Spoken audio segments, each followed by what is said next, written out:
Well, that didn't take long. AMD's Threadripper lineup revitalized the high-end enthusiast desktop space when it first dropped. And now, after a few short years, it no longer exists.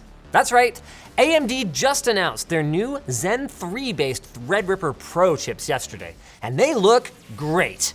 But note the Pro. These bad boys aren't gonna be on store shelves near you, they're OEM only, and they aren't going to be cheap. That's right, now that they're on top, it seems like AMD is resting on their laurels just like Intel did. And this announcement demonstrates once again that AMD is not your friend. You know who is though? Actually, they're not your friend. They're just our sponsor, they're our friend. Build Redux offers competitive pricing compared to building a PC yourself, and their website makes it easy to configure your build alongside their helpful support guides. Head to buildredux.com/Linus and start creating your PC today.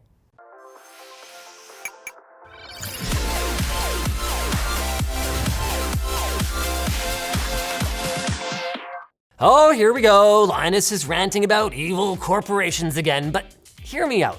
AMD's Threadripper Pro 5000 series CPUs are a Zen 3 refresh of the Threadripper Pro 3000 series and come with everything that Zen 3 implies. Higher core clocks, better memory controllers, more cache in the 8-core CCX arrangement, and AMD's Shadow Stack feature that protects against buffer overflows.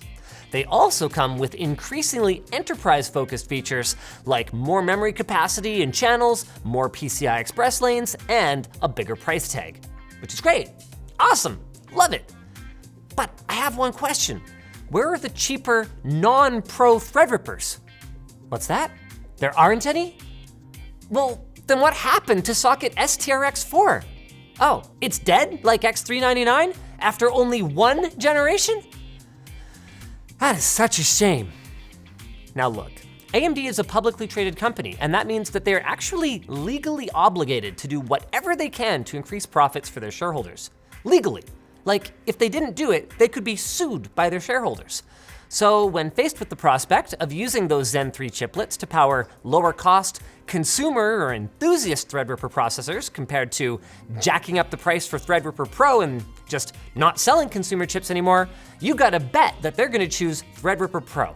After all, you gotta remember who it was that introduced the concept of a $1,000 consumer CPU when they were on top back in the 2000s. Here's a hint. It wasn't Intel.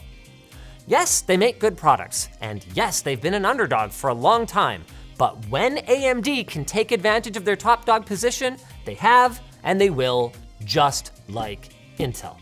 So why did they make Threadripper in the first place then? If you ask me, mindshare.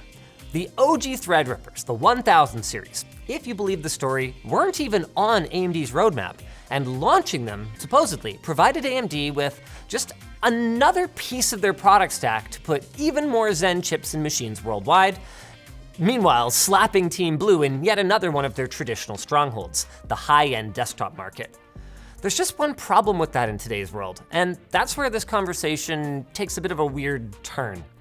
The high-end desktop concept for enthusiasts is, in my opinion, currently obsolete. Think about it. Intel hasn't released an HEDT platform since mid-2017, and they haven't released a chip for one since late 2019, which coincidentally is around the time that the last consumer Threadripper chip was announced. So what happened? Ryzen happened. The 16-core Ryzen 9 3950X also launched in late 2019, and for the first time, you were able to get truly HEDT core counts, 16 freaking cores, on a desktop platform. Remember, the first-gen Threadripper, the 1000 series, actually capped out at 16 cores. So here, we had a desktop platform now, with PCIe Gen 4 for massive bandwidth, and dropping at a time when late-generation DDR4 modules with higher capacities were rolling off the production lines. So overnight, both Intel's X299 and AMD's Threadripper platforms became significantly less appealing for most users, because their major selling points were now being cannibalized by the consumer desktop platform. The last consumer Threadripper chips that came out then in early 2020 tried to stay relevant with up to 64 cores, 256 gigs of RAM, and 88 total PCI Express Gen 4 lanes. But how many people made use of all of that, but then didn't need much more memory capacity? how many prosumers were really building their own Threadripper rigs versus buying pre-built systems with enterprise features and support? That's the question AMD apparently asked themselves, and the answer seems to have been very few. And honestly speaking, I don't like that HEDT is basically dead. I hate it, but I get it. Maybe what AMD is really doing here is creating a product lineup that better reflects what their customers are actually buying, and it's kind of a smart move. As consumer platforms start rolling out with PCI Express Gen 5, the need for additional lanes is going to be seriously reduced.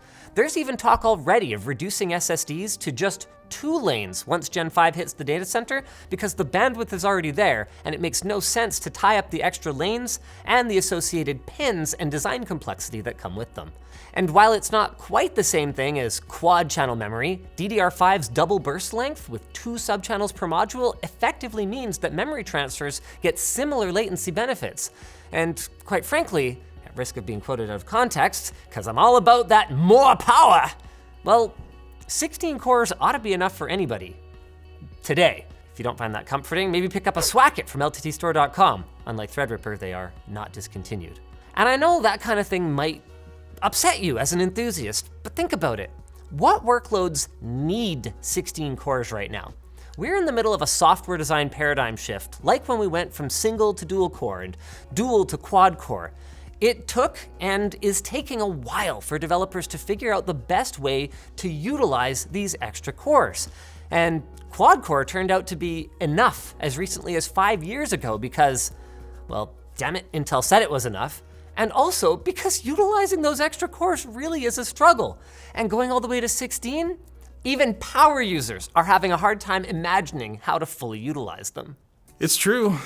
I've got a 12-core 3900X at home, and honestly, I don't use all those cores most of the time.